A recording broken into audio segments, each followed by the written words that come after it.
Meus irmãos, a paz do Senhor Jesus, mais uma vez é uma grata satisfação estar com os irmãos, mais uma vez no canal do pastor Edivaldo, no canal do YouTube, para falar com os irmãos a respeito de mais uma lição da Escola Bíblica Dominical. Desta feita, a lição de número 6, a sexualidade humana. Essa lição tem como objetivo geral mostrar que o sexo foi criado por Deus para ser desfrutado desta bênção dentro do casamento. A lição traz alguns objetivos específicos. Primeiro, nós vamos conceituar a palavra sexo. Enfatizar o que Deus criou e que Ele, Deus, criou apenas dois sexos. Vamos também discutir e objetivar a sexualidade do ser humano. E também apontar as distorções da sexualidade, tudo isso dentro do texto sagrado da Palavra de Deus. Como parte introdutória, nós vamos entender que a sexualidade ela é um assunto que, embora muitos considerem complexo, e muitas vezes até alvo de discussão, a Bíblia é muito clara em dizer, em afirmar, que em Gênesis 1:27, Deus criou os seres humanos à sua imagem. A imagem de Deus os criou. Macho e fêmea os criou. É o que o texto sagrado diz. Portanto, o sexo é uma construção, ou melhor dizendo, o sexo não é uma construção do pensamento humano.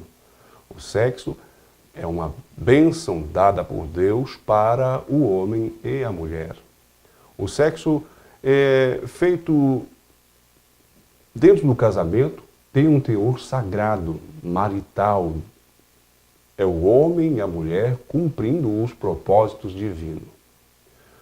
Os seres humanos são dotados de capacidade para se relacionar, homem e mulher, de uma forma que agrada a Deus. É claro que no decorrer de todo o período do homem sobre a terra, houve várias distorções e que prejudicou o casamento, a união estável entre um homem e uma mulher, nos quais Deus os abençoou. A sexualidade é uma condição humana que é construída durante toda a vida do casal, durante toda a vida do indivíduo, que se inicia desde os primeiros gestos, os primeiros atos. A psicologia vai dizer que a sexualidade está intrinsecamente ligada ao ser humano desde a sua infância. Os principais defensores desta palavra, desta teoria, desta visão filosófica, desta ideia, desta ideologia, é Sigmund Freud. Ele diz que o homem é um ser sexual que nasce já com a sexualidade desde os primeiros momentos de vida. É um pensamento dele. Iniciando o estudo sobre a palavra de Deus, nós vamos ver que a palavra do Senhor, ela não fala, ela não revela, ela não se atém a revelar esta parte. Mas também ela não deixa de mencionar assuntos que vai trazer à baila a sacralidade desse ato. O racionalismo cristão a respeito desta situação de sexualidade. É o que nós vamos discorrer no decorrer da nossa aula. Nós vamos estar falando sobre isso, nós vamos estar discorrendo sobre isso. A sexualidade ela é influenciada por diversos fatores, sejam eles biológicos, psicológicos, sociais, políticos, culturais, históricos, econômicos, sociais, enfim, são vários os fatores que influenciam na sexualidade do ser humano. A Organização Mundial da Saúde, ela define a sexualidade como uma energia que nos motiva para encontrar amor, contato, ternura e intimidade. Ela integra-se no modo como sentimos, nos movemos, tocamos e somos tocados. é ser sensual e, ao mesmo tempo, poder ser sexual. A sexualidade influencia pensamento, sentimentos, ações e interações. E, por isso, influencia também a saúde física e a saúde mental. Mas o que é que a palavra de Deus diz a respeito disso, irmão Eliseu? Definindo o sexo, que é o nosso primeiro tópico da nossa lição da Escola Bíblica Dominical, nós vamos ver que Deus criou apenas 2 sexos. Na nossa lição, o pastor Cláudio Honor de Andrade, comentarista desta lição, ele diz que consultou, né, o dicionário Ruais, ele informa então que é uma conformação física, orgânica, celular, particular, que permite a distinção entre homem e mulher, lhes atribuindo um papel específico que é a reprodução. Sexo, não estou aqui me referindo ao ato sexual, a relação conjugal, o ato marital, mas estou falando aqui da conotação masculina, feminina. O sexo é uma conformação física, orgânica, celular, que permite justamente isso, distinguir homem e mulher. Nos animais, esta característica, este conjunto de características diferenciam uma espécie da outra, o macho e a fêmea, e assim lhes permite a reprodução. Deus criou o sexo. Foi Deus quem criou o sexo. Os anjos, desde que foram criados, eles continuam exatamente com o número de anjos desde quando foram criados, porque eles não têm a capacidade de reprodução. Deus deu esta benécia ao homem. O homem, quando se junta à sua mulher, eles formam um casal e há, então, ali, a partir do relacionamento íntimo entre o casal, há a maravilha da reprodução. O objetivo de Deus, a priori, quando criou o primeiro casal, a decisão de Deus foi incisiva. Deus os abençoou e os ordenou: sede férteis e fecundos. É o que diz a palavra de Deus em Gênesis capítulo 1, verso 28, na versão da King James. Na Almeida Revista e Atualizada, esse versículo diz que e Deus os abençoou e lhes disse: sejam fecundos, multiplicai-vos e povoai a terra. Quanto a vós, sede fecundos, multiplicai-vos, povoai a terra e dominai-a, é o que diz Gênesis 9 e 7. A capacidade de reprodução da espécie humana está nesta conjunção: homem, mulher, macho e fêmea.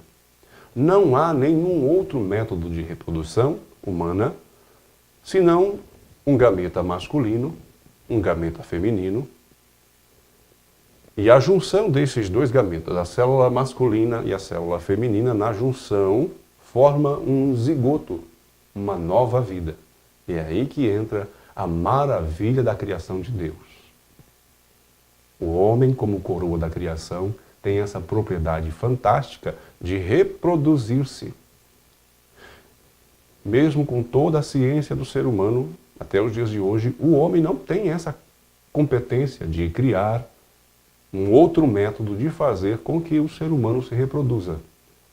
É Deus quem dá, é Deus quem concede. No mundo existe inúmeras quantidades de classificação de gênero.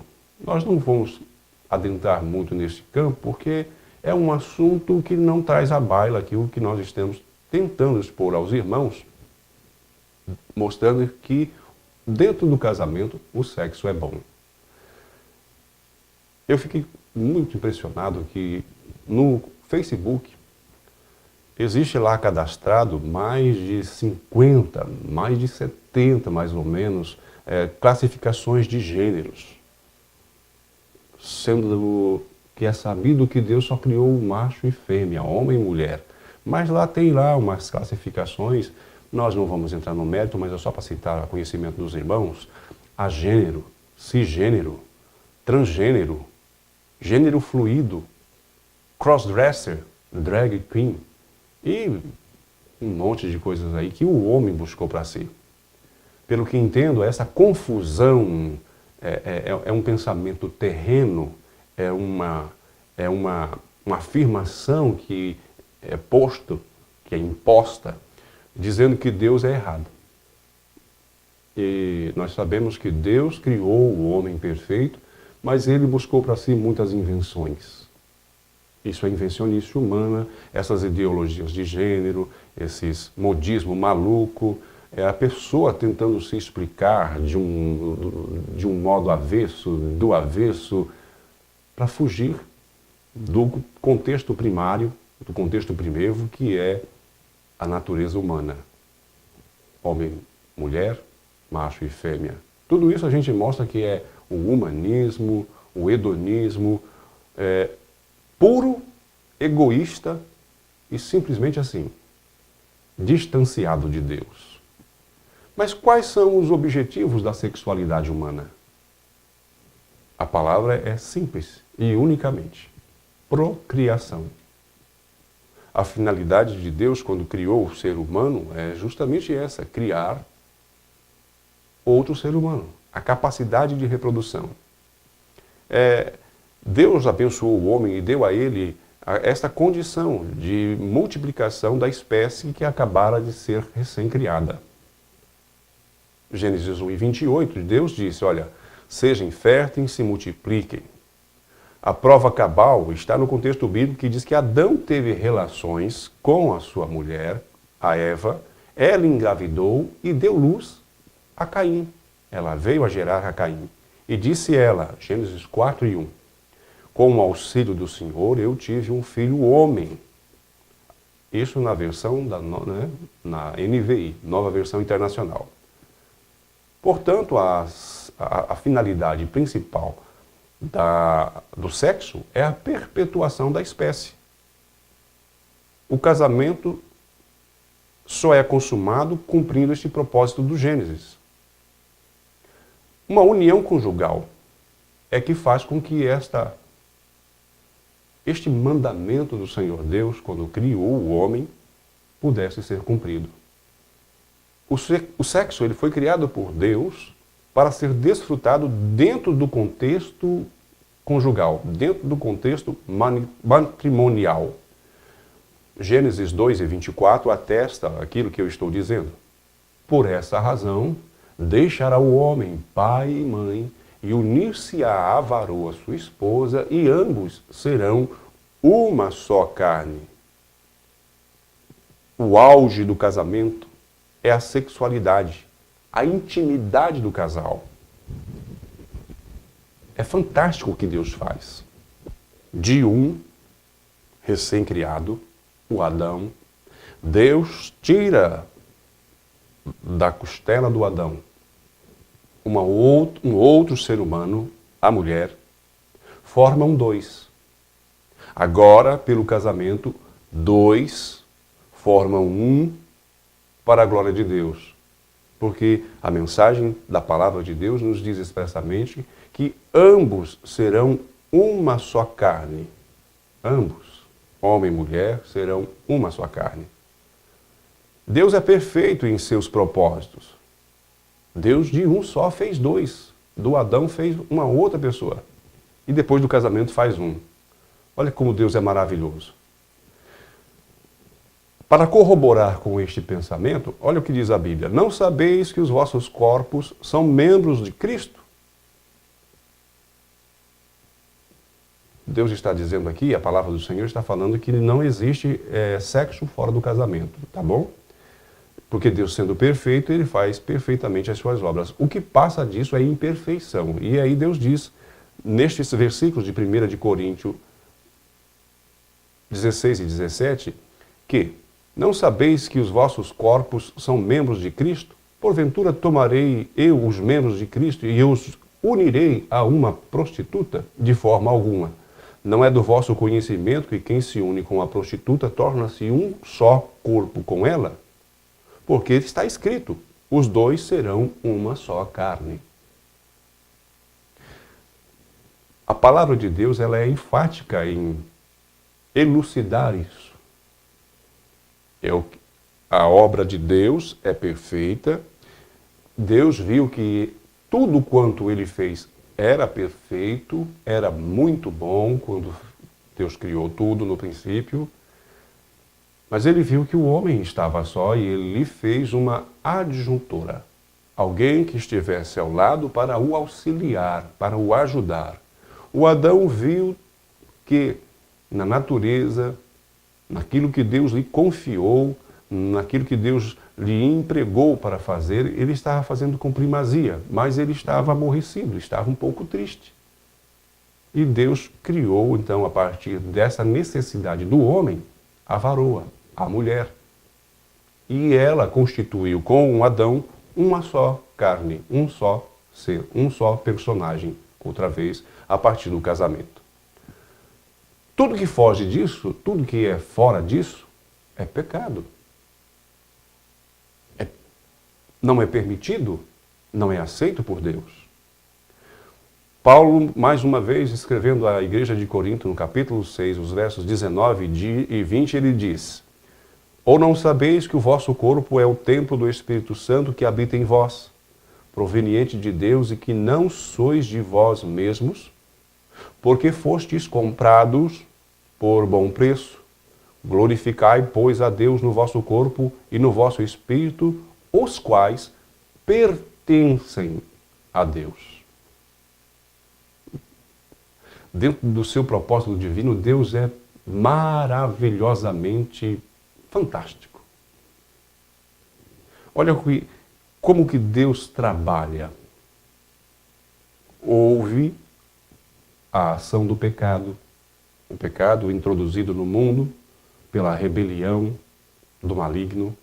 Nós entendemos que houve uma separação entre Deus e o homem. O homem se tornou agora um ser distante de Deus por causa do pecado.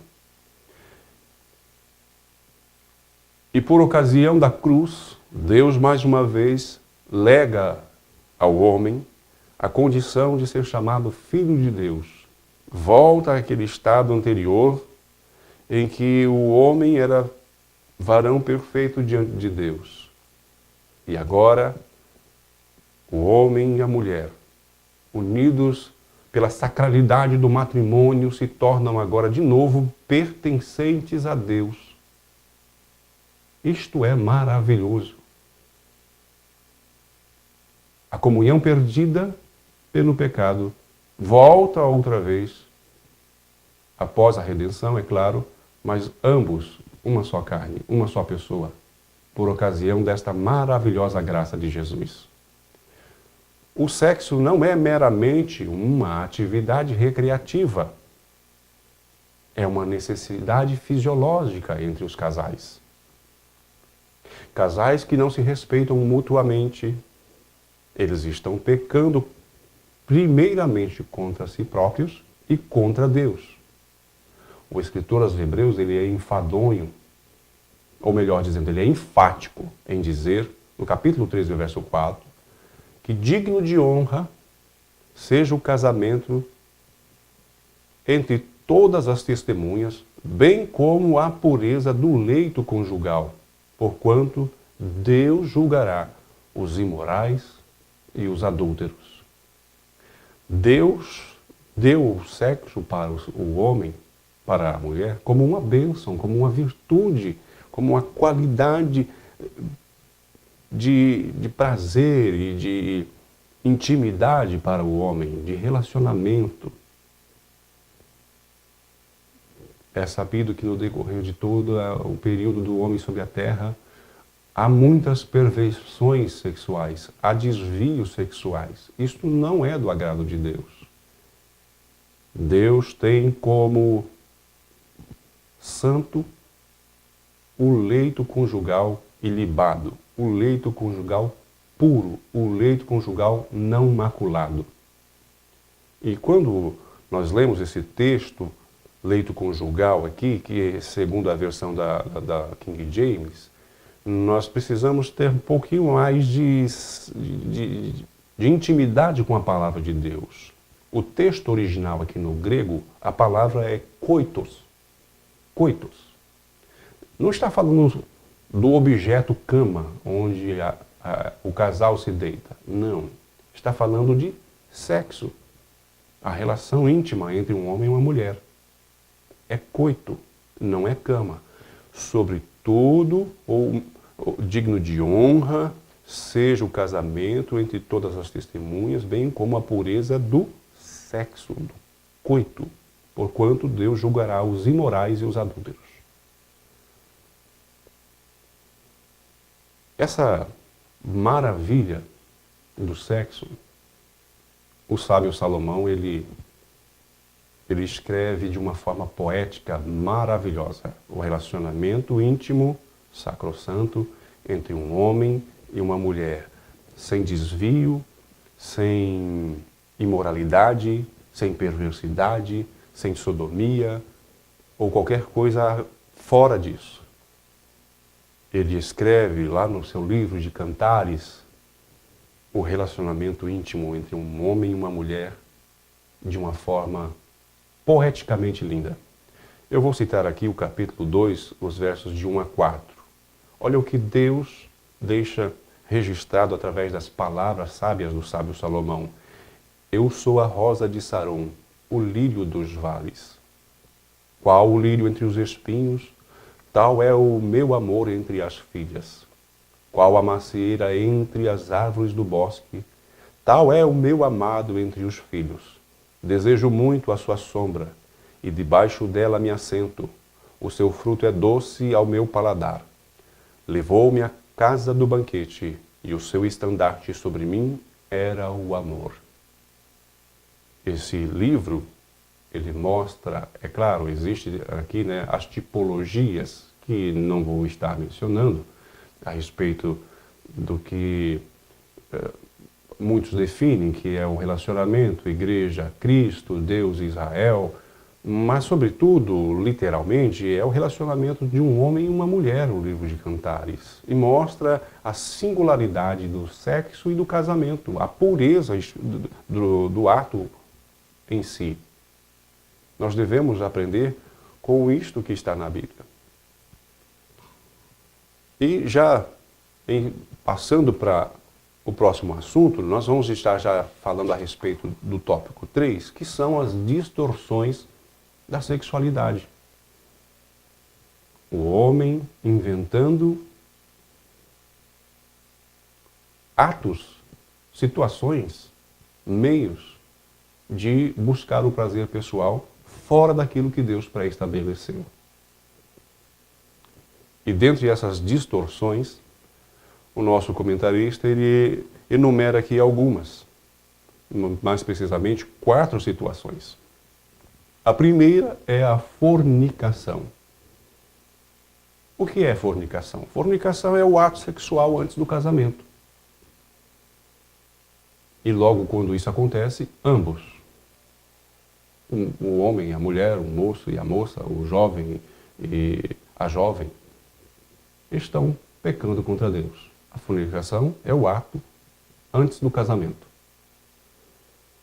Há de se entender que hoje em dia essa condição ela é disseminada nos meios sociais, principalmente em escola e faculdade, porque isso se tornou uma balela, é uma banalidade. Banalizaram a singularidade do sexo. Mas Deus mantém ainda compromisso com aqueles que não se adentram por este caminho da fornicação. É um pecado contra Deus. É um ato de rebelião, é um ato de rebeldia, é um ato de horror diante de Deus cometer esta intempérie. Portanto, é uma distorção a fornicação. Os textos sagrados revelam em 1 de Timóteo, de 1 a 8, o seguinte. 1 de Timóteo, capítulo 1, versos de 8 a 10, melhor dizendo. Sabemos, porém, que a lei é boa, se alguém dela usa legitimamente. Sabendo isto, que a lei não é feita para o justo, mas para os injustos e obstinados, para os ímpios e os pecadores, para os profanos e irreligiosos, para os parricidas e para os matricidas, para os devassos. Eu chamo a atenção dos irmãos para esta palavra, para os devassos, para os sodomitas, mais uma palavra a ser tida como atenção, sodomita, para os roubadores de homens, para os mentirosos, para os perjúrios e para os que for contrário à sã doutrina. A palavra de Deus continua dizendo em Efésios 5:5, porque bem sabeis isto, que nenhum devasso, ou impuro, ou avarento, o qual é idólatra, tem herança no reino de Deus e de Cristo. Ou melhor, tem herança no reino de Cristo e de Deus. Mais uma vez, eu grifo aqui a palavra devasso, ou impuro. E isto é idolatria. É o que nós vemos hoje na sociedade atual. A idolatria do sexo. A idolatria dos gêneros. No nosso país, para vergonha nossa, é o país que tem a maior parada do orgulho LGBTS, que um monte de nomenclaturas que se colocam a partir de então, do planeta, do mundo. E até criminalizaram a discriminação disto. Como pessoa, está correto descriminalizar. Mas nós como cristãos, não podemos ficar calados diante desta posição que eles tomam de estarem pecando contra Deus. Uma outra distorção da sexualidade é o adultério. O adultério é o ato sexual, o sexo, o relacionamento fora do casamento. Em Êxodo 20:14, Deus deixa registrado como lei e como mandamento de regra a ser obedecido. Não adulterarás. É o terceiro mandamento. Porque um adultério, ele é um crime contra o cônjuge. Ele é um crime contra a outra pessoa. Aquele que é lesado no adultério, ele sofre traumas terríveis. Traumas psicológicos, traumas físicos. E quando há uma intensidade maior, há ainda o crime passional, que é quando um dos cônjuges comete um homicídio ou um feminicídio, como está bem em voga hoje, nos dias atuais. Até 2005, havia uma lei no Brasil, a Lei 11.106, em que considerava a prática do adultério um crime passível de punição. O adultério destrói o lar, destrói a estrutura celular da sociedade e principalmente destrói a estrutura basilar, fundamental da igreja, que é a família. O homem que adultera, ele comete um pecado gravíssimo. Porque, como num efeito cascata, vai destruindo, distorcendo, derrubando, quebrando, magoando, causando graves problemas a partir do seu ato impensado. Levítico, capítulo 20, verso 10, diz assim: o homem que adulterar com a mulher do outro, sim, aquele que adulterar com a mulher do seu próximo, certamente será morto, tanto o adúltero como a adúltera, porque ambos, segundo o relato bíblico, cometeram torpeza, cometeram adultério, destruíram famílias. Deus abomina o adultério. É muito grave essa condição. Uma terceira distorção da sexualidade que nós encontramos na nossa revista é o homossexualismo. Homossexualismo, segundo a nossa lição, é o relacionamento sexual de pessoas do mesmo sexo. Na Bíblia, isso é conhecido como o pecado de Sodoma e Gomorra. Essa abominação contraria o plano divino quanto ao casamento, que tem como primazia a multiplicação. Também é um grave delito, porque o casamento é algo que é monogâmico, indissolúvel, é um casamento hétero. A homossexualidade distorce isso. Eu vejo isso como que fosse uma blasfêmia terrível contra Deus. É como se alguém tivesse a ousadia, se assim pudesse fazer, dizer a Deus: oh, o Senhor errou, o Senhor me fez errado. Isso é muito grave. Deus abomina isso. Deuteronômio 23:18 diz que a palavra do Senhor Deus afirma, dizendo: olha, não trarás o salário da prostituta, nem o preço de um sodomita à casa do teu Senhor, do seu Deus, por qualquer voto, porque ambos são igualmente abominação ao Senhor teu Deus. A Bíblia traz inúmeros versículos referentes a essa condição. Olha o que diz 1 Coríntios capítulo 6, verso 10. Não erreis, nem os devassos, nem os idólatras, nem os adúlteros, nem os efeminados, nem os sodomitas, nem os ladrões, nem os avarentos, nem os bêbados, nem os maldizentes, nem os roubadores herdarão o reino de Deus. A palavra de Deus, ela fala por si só. Ela se refere a essa condição da pessoa de sodomita, de efeminado. São pecados da ordem sexual, é desvio de conduta, são distorções da sexualidade. Ainda, 1 de Timóteo, capítulo 1, os versos 9 e 10. Também sabemos que ela não é feita para os justos, mas para os transgressores, os insubordinados. E Paulo está aqui referendando a lei.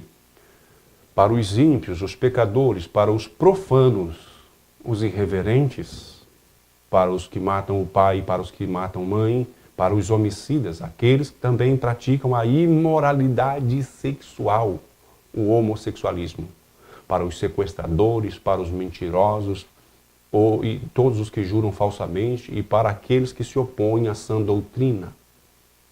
A palavra de Deus, ela diz por si só que isto é um grave delito, é uma abominação perante o Senhor. O texto de Deuteronômio, que nós lemos ainda há pouco, Deuteronômio 23:18, ele diz que esta é uma prática que traz abominação ao Senhor, aos olhos de Deus. Mas o que é abominação?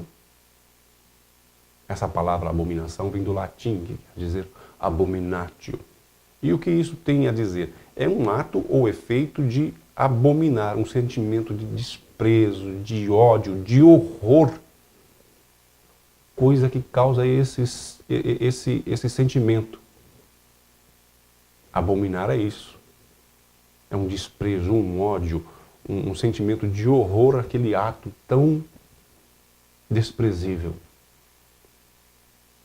Apocalipse 22:15, continuando os versículos bíblicos, a palavra de Deus diz assim: ficarão de fora de onde? Do reino de Deus, do céu, os cães, os que praticam a feitiçaria, os que cometem imoralidades sexuais, os assassinos, os idólatras e todos os que amam e praticam a mentira. Mais uma vez, a palavra de Deus ela é enfática, ela é verdadeira em dizer, por suas palavras, que os que cometem imoralidades sexuais ficarão de fora.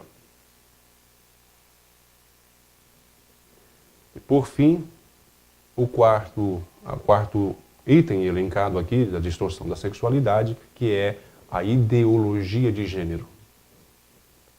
O reverendo Hernandes Dias Lopes, ele diz algo interessante sobre isso. Ele afirma que a ideologia de Gênesis, contra a ideologia de gênero, nós devemos apresentar a teologia de Gênesis. Mostrar que no princípio Deus criou macho e fêmea, homem e mulher. Eu achei interessante essa citação dele. Todo tipo de comportamento que busca abolir a ordem original da criação de Deus e inverter os papéis naturais estabelecidos por ele é visto como um grave pecado, um grave delito. O apóstolo Paulo, sabendo disso, ele escreve com todas as letras, com muita ênfase, claro, inspirado pelo Santo Espírito de Deus, ele diz: por isso Deus também os entregou às suas próprias concupiscências de seus corações, à imundície, para desonrarem os seus corpos entre si, pois mudaram a verdade de Deus em mentira, e honraram e serviram mais a criatura do que o Criador, que é bendito eternamente. Amém.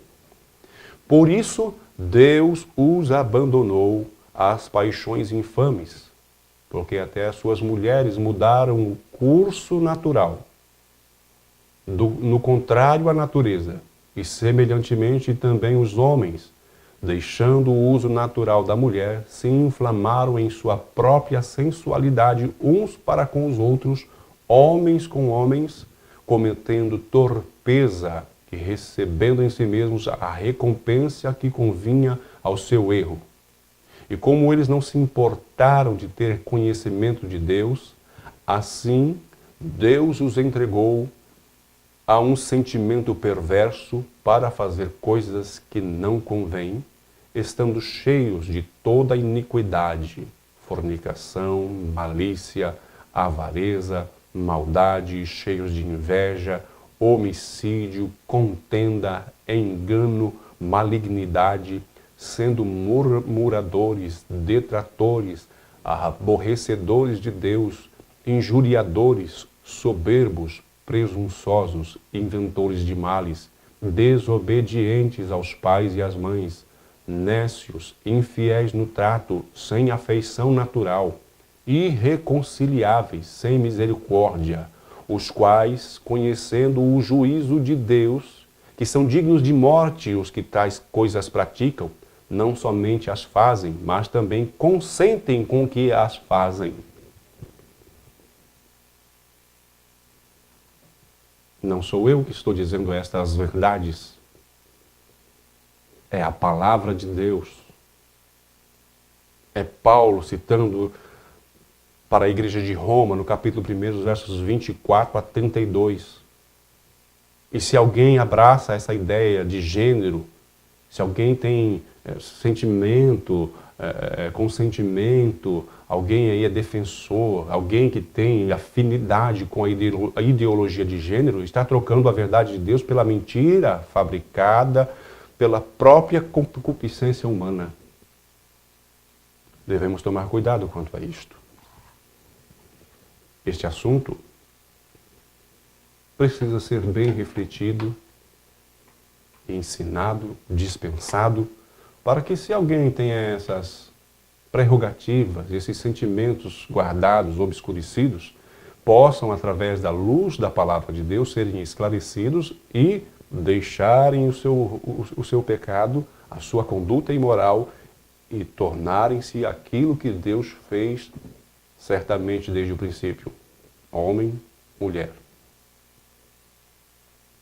Existem algumas ideologias que estão aí sendo divulgadas, propagadas, que já foi combatida até veemente, de forma incisiva pela igreja, aquelas cartilhas de ideologia de gênero, que ninguém, o menino e a menina nasciam aleatoriamente e depois eles escolheriam o seu sexo quando crescessem. Algumas escolas, algumas faculdades ainda têm alguns defensores destas ideologias. É dever nosso como cristão, como homens e mulheres que estão a serviço do reino de Deus, entendermos que é necessário ensinar as verdades da palavra de Deus ao nosso povo, aos nossos irmãos, às crianças, guardar os nossos filhos destas maldições que os homens criaram, guardar os nossos filhos desta perversidade que os homens idealizaram. Para concluir, apesar de o ser humano ser dotado de sexo, foi este criado para louvar e exaltar a Deus através de uma vida santa e pura. Esta é a proposta principal do sexo. Que jamais possamos esquecer que o nosso corpo ele é templo do Espírito Santo. Nós não somos um mero fenômeno fisiológico. Nós somos a imagem e semelhança do Criador. Reflitam sobre isso, meus irmãos. Pensem nisto. Que Deus em Cristo, através da sua pessoa bendita, do Espírito Santo, possa nos auxiliar nesta última hora da igreja a lutar contra estas aberrações que os homens criam para blasfemarem contra Deus. Que Deus nos abençoe. A paz do Senhor Jesus.